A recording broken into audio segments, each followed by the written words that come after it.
Lift கிட்ட என்ன நடந்துச்சு அது அப்படியே சொல்லணும்.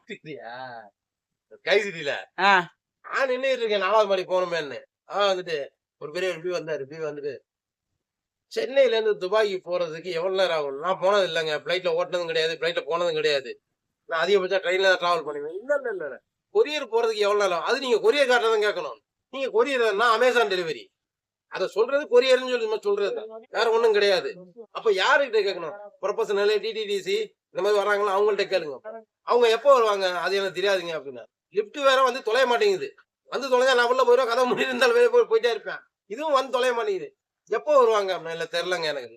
யாரு வருவாங்க? அந்த தாடி வச்சுட்டு ஒரு பெரியவர் வருவார்ல, அவர் தாங்க அந்த ப்ரொபஷனல்ல அப்படின்னு. அப்படி அவர் ஃபோன் நம்பர் இருக்கா? எனக்கு தெரியாதுங்க அப்படின்னா. ரொம்ப இரிட்டேட் பண்ற மாதிரி இருக்கு. அந்த ஆளுக்கு தான் வேலை இல்ல. எனக்கு வேலை இல்ல.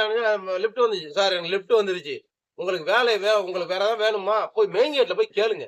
சும்மா என்ன போய் நோண்டிட்டு இருக்காதீங்க. போங்க சார். இல்லப்பா எனக்கு வேலை இல்ல. அதெல்லாம் நான் வாக்கிங் போறேன்.